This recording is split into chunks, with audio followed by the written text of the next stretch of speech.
اب آج کا میرا موضوع ہے شہادت علی رضی اللہ تعالیٰ عنہ۔ اصل میں حضرت علی رضی اللہ تعالیٰ عنہ کی شہادت بھی اسی الفتنۃ الکبریٰ کا تسلسل ہے۔ وہ جو عبداللہ ابن سبا کا پیدا کردہ عظیم ترین فتنہ تھا، اسی کا ایک نتیجہ حضرت علی کی شہادت بھی ہے، لیکن وہ بات ذرا تفصیل سے سمجھنی ہوگی، اور اس کے لیے میں ممنون احسان ہوں۔ حال ہی میں ایک کتاب چھپی ہے، ڈاکٹر سید رضوان علی ندوی، وہ محقق ہیں تاریخ کے، انہوں نے بڑی تاریخی تحقیق کے بعد جو باتیں بیان کی ہیں وہ میں آپ کے سامنے رکھ رہا ہوں۔ عرب میں جنوب مغرب کی کونے میں، جہاں یہ یمن بھی آباد ہے، اس کے اوپر نجران ہے، اسی علاقے میں یمامہ کا علاقہ کہلاتا ہے۔ یہاں ایک قبیلہ آباد تھا، بنو تمیم۔ یہ جو لوگ تھے بڑے کرخت مزاج، جنگجو، اکھڑ، ضدی، اور جس بات کو ایک دفعہ مان لے اس کو اڑ جانے والے اور مر مٹنے والے۔ یہیں سے فتنہ پہلا اٹھا تھا۔ سب سے بڑا جو نئے جھوٹے نبی کھڑے ہوئے تھے ان میں سب سے بڑا تو مسیلمہ کذاب تھا، یہی تو علاقہ تھا، اور اس کے خلاف اس فتنے کی سرکوبی میں کتنے صحابہ، 1200 صحابہ ایک جنگ کے اندر شہید ہوئے، جن میں 500 جو ہیں وہ حفاظ تھے رضی اللہ تعالیٰ عنہ اجمعین۔ تو یہ لوگ جو یہ تھے بڑے زوردار تھے۔ اس قبیلے کے بارے میں حضرت عمر رضی اللہ تعالیٰ عنہ نے ایک بڑی عجیب حکمت عملی اختیار کی۔ ان کو وہاں سے اکھاڑ کر اور ایران کی سرحدوں پر آباد کر دیا، اب جہاں پر جہاد ہو رہا تھا، تاکہ ان کے اندر جو یہ جنگجوئی ہے یہ اب اس مقصد کے لیے استعمال ہو، اب وہ دارالاسلام کی توسیع کے مقصد کے لیے استعمال ہو، اور وہ ہوئی۔ حضرت عمر نے 2 چھاونیاں بنائی تھی رضی اللہ تعالیٰ عنہ، کوفہ اور بصرہ، کیونکہ ظاہر بات ہے کہ اب جو اسلام کا دائرہ پھیل رہا تھا اور اسلامی حکومت پھیل رہی تھی، اور زیادہ تر جو ہے مشرق کی طرف پھیل رہی تھی، ایران اور خراسان وغیرہ کی طرف، تو اب مدینے سے اس کا کنٹرول اتنا آسان نہیں تھا، فاصلہ تھا، تو چھاونیاں بنائیں تاکہ یہ اس سرحد کے اوپر یہ موجودہ مرکز رہے، یہاں فوجیں موجود رہیں، کہیں کوئی بغاوت ہو تو اس کو کچلنے کے لیے وہ قوت فوری طور پر دستیاب ہو سکے۔ یہ لوگ ہیں کہ جو عبداللہ ابن سبا کی فتنے سے سب سے زیادہ متاثر ہوئے۔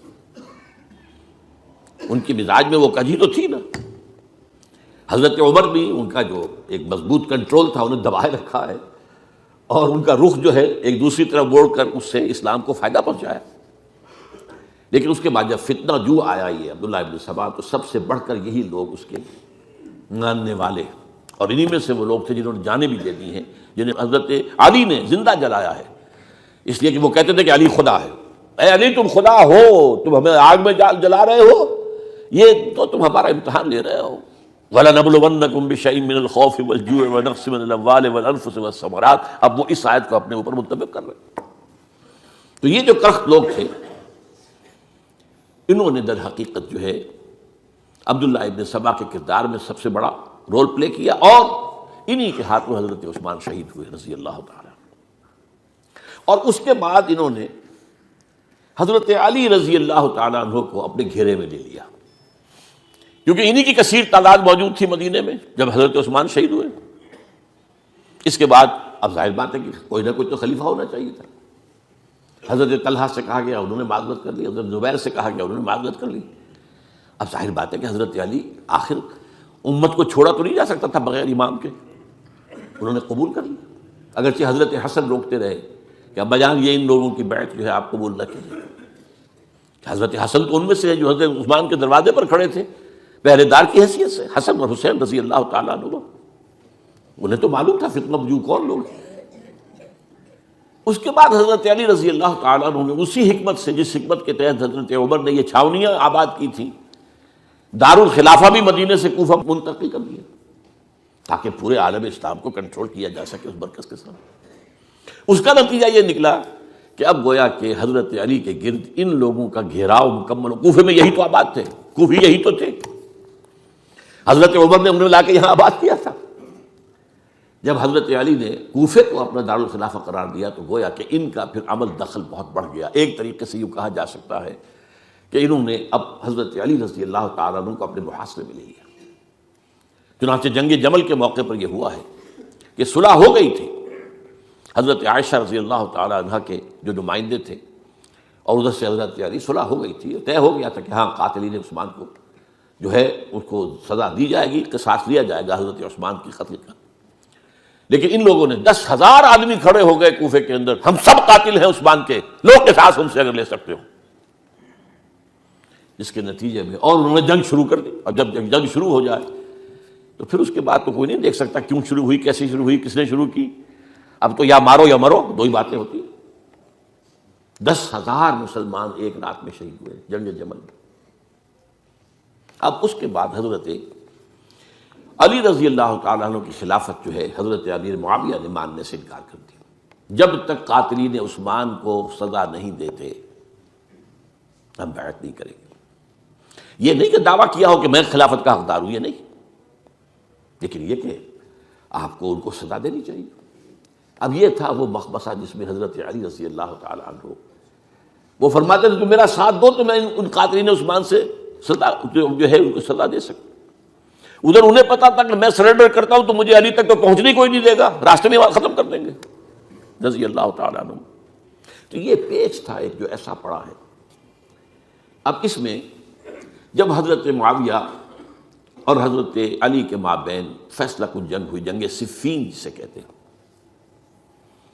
جس میں 70,000 مسلمان ایک دوسرے کی تلواروں، تیروں، نیزوں سے قتل ہوئے۔ اس موقع پر حضرت معاویہ کی طرف سے ایک آفر آئی، قرآن مجید کو نیزے پر اٹھا کر لوگوں نے کہا کہ یہ خونریزی بند کر دو، ہم قرآن کا فیصلہ ماننے کو تیار ہیں۔ حضرت علی دیکھ رہے تھے کہ یہ اصل میں میری فتح کو شکست سے بدلنے کا پروگرام ہے، تقریباً فتح میری ہو چکی ہے، لیکن یہ جو طبقہ تھا یہ ان کا نہیں، بڑی ٹھیک بات کہہ رہے ہیں، وہ مانیے ان کی بات، جنگ بند کی۔ انہوں نے ہی یہی لوگ تھے جنہوں نے مجبور کیا حضرت علی کو کہ وہ تحکیم پر رضامند ہو جائے۔ اس کے بعد تحکیم میں جو معاملہ ہوا، حضرت علی حضرت عبداللہ ابن عباس کو اپنی طرف سے حاکم بنانا چاہتے تھے، یہ اڑ گئے نہیں، یہ اڑ جانے والے لوگ، اور یہی اصل قوت تھے، وہاں ساری طاقت کوئی نہیں کی تھی۔ تو انہوں نے ابو موسیٰ اشعری کو اپنی طرف سے مقرر، وہ بہت نرم خو آدمی تھے، انہیں برابر۔ بہرحال جو بھی بات طے ہوئی، اب تاریخ کی روایتوں میں اختلاف ہو سکتا ہے، کہا یہ جاتا ہے کہ طے تو یہ ہوا تھا حکمین کے مابین، ادھر سے ابو موسیٰ اشعری، ادھر سے عمرو بن العاص رضی اللہ تعالی عنہما، کہ آپ اپنے جو کلائنٹ ہیں حضرت علی آپ انہیں معزول کر دیجئے، میں معاویہ کو معزول کر دیتا ہوں، پھر جو ہے مسلمان فیصلہ کر لیں کسی اور کی عبادت۔ انہوں نے کھڑے ہو کے کہہ دیا میں علی کو معزول کرتا ہوں، اور عمرو بن العاص نے کہا کہ میں معاویہ کو قائم کرتا ہوں۔ اب یہ ہے روایت، واللہ عالم اس میں کتنا سچ ہے کتنا جھوٹ ہے، میں کوئی مورخ نہیں ہوں، میں کوئی تاریخ کا محقق نہیں ہوں۔ اس کے بعد جو ہے اب یہ لوگ انہوں نے کہا کہ مانیے تحکیم کو، اور جب انہوں نے حضرت علی نے اس تحکیم کے فیصلے کو ماننے سے انکار کیا تو باغی ہو گئے، حضرت علی کو کافر قرار دیا، اور جا کر ایک جگہ پر حرورہ ایک جگہ تھی وہاں پر جا کے جمع ہو گئے، جتھا بندی کی، بہت بڑی طاقت اور وہاں کری۔ انہوں نے طے کیا کہ علی بھی کافر ہو گیا، معاویہ بھی کافر ہو گیا، عمرو بن العاص بھی کافر ہو گئے، سب کافر۔ حضرت علی کی طرف سے ایک گئے سفیر ان سے بات کرنے کے لیے، تو انہوں نے کہا تم ہی نے تو کہا تھا کہ تحکیم کو تسلیم کرو، کہ ہاں ہم نے گناہ کیا تھا، کفر کیا تھا، ہم توبہ کی، ہم نے اگر علی بھی مان لے کہ میں نے مان کر کفر کیا تھا اب میں توبہ کرتا ہوں تو ہم ان کی بات مان لیں گے۔ اب حضرت علی اس طرح کا جھوٹ کیسے بولتے ہیں، انہوں نے تو کوئی کفر نہیں کیا تھا۔ بہرحال انہوں نے پھر بھی نرمی برتی کہ دیکھو اگر تم کوئی خونریزی نہیں کرو گے، فساد نہیں مچاؤ گے تو میں تمہیں کچھ نہیں کہوں گا، لیکن وہ اپنی ان شرارتوں سے بعد نہیں آئے۔ تو پھر تیسری جو بڑی جنگ ہوئی ہے ان جنگوں میں، جنگ نہروان کہلاتی ہے، حضرت علی کی جنگ خوارج کے ساتھ، جس میں 4,000 خارجی جو ہے وہ قتل ہوئے۔ اور یہ بات اب آپ نوٹ کر لیجئے کہ یہ لوگ جیسا کہ اکھڑ بھی تھے لیکن اپنی بات پر ڈٹ جانے والے تھے، لیکن ساتھ ہی دیندار بھی تھے، نمازی اور روزہ بھی تھے۔ یہ اس طرح کے لوگ نہیں تھے کہ جو فاسق اور فاجر ہو، بس یہ مزاج کا ایک ہے، جس بات جو بات دل میں بیٹھ گئی اڑ گئی۔ تو یہ اصل میں انہوں نے پھر فیصلہ کیا کہ اور تو ہمارے بس میں اب کچھ نہیں ہے، ان تینوں کو قتل کر دیا جائے، علی کو بھی اور معاویہ کو بھی اور عمرو بن العاص کو بھی۔ تو ایک جگہ ان کی سازش ہوئی، 3 آدمی معین ہو گئے، ایک ہی وقت کا طے فیصلہ ہو گیا، فلاں تاریخ کو فجر کے وقت تم جاؤ، وہ تم کوفے کی جامع مسجد میں، جب علی نماز جماعت کرا رہے ہو خنجر مارو انہیں۔